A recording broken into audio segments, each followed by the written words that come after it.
Maraming maling impormasyon ang kumakalat ngayon at nais ko itong linawin.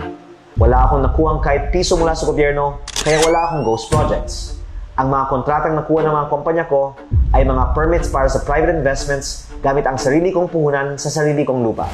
Hindi totoo na may 24B na multa ang Solar Philippines. Ang sulat tungkol dito ay ipinadala sa SPNEC, ang kumpanyang ibinenta ko sa Meralco. Wala ring probisyon ang nagsasaad ng 24B na multa sa SPNEC at wala rin itong nakuhang pondo mula sa gobyerno. Wala rin akong binentang prangkisa.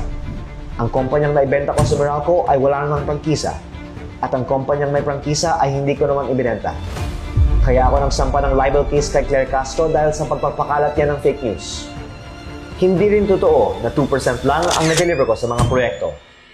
Si PBBM mismo ang nag-groundbreaking sa aking 3,500 megawatt project, ang pinakamalaking renewable energy project sa Pilipinas at pinakamalaking foreign investment sa bansa noong 2025. Ang mga proyektong ito ay may malaking ambag sa supply ng kuryente sa Pilipinas.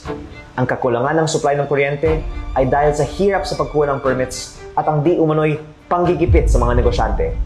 Bukas at handa ako para sa mga mas malalim na diskusyon tungkol sa mga problema ng power industry ng Pilipinas. Malinaw na ang mga isyong ito ay panglilihis sa mga tunay na issue.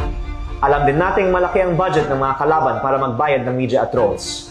Pero hindi tayo matitinag sa ating mga ipinaglalaban. 100% pabor ako sa transparency at sa pagsasapubliko ng mga assets at campaign donors ng bawat kongresista para matiyak na walang nagpapayaman sa kanilang posisyon.